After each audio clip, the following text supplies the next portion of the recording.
मलाई पनीर. नावच किती मलाईदार आहे ना. ही रेसिपी ना फर्स्ट टाईम माझ्या मुलानं हॉटेलमध्ये खाल्ली होती आणि त्यावेळेला त्याला ना ती प्रचंड आवडली होती. मी ठरवलं होतं की एकदा तरी ही रेसिपी घरी नक्की ट्राय करायची. सो मी मस्त रिसर्च मारला, फाइंड आउट केलं. ह्या रेसिपीमध्ये ना तुम्ही पाहू शकता मी कॉलीफ्लॉवर यूज केलं आहे.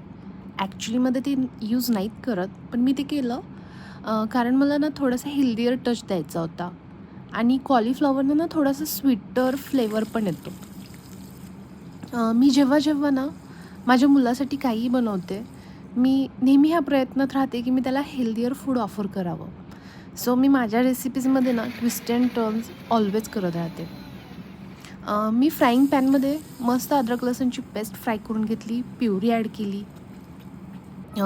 मिल्क ॲड केलं, चवीनुसार नमक ॲड केलं. ह्या रेसिपीमध्ये शुगर ॲड करतात, पण आता तो खूप छोटा आहे तर मी जास्त शुगर नाही देऊ शकत त्याला. सो मी थोडीशी शुगर ॲड केली. सोक केलेलं पनीर ॲड केलं त्यामध्ये, फ्रेश क्रीम ॲड केली आणि तुम्ही आता पाहू शकता मलाई पनीर तयार झालं आहे. आणि माझ्या मुलाला मी बनवलेली रेसिपी खाताना बघून मला इतकं समाधान वाटलं आणि खरंच ती खूपच टेस्टी झाली होती. लुक ॲट हिम. म्हणजे यार सिरियसली टेस्टी.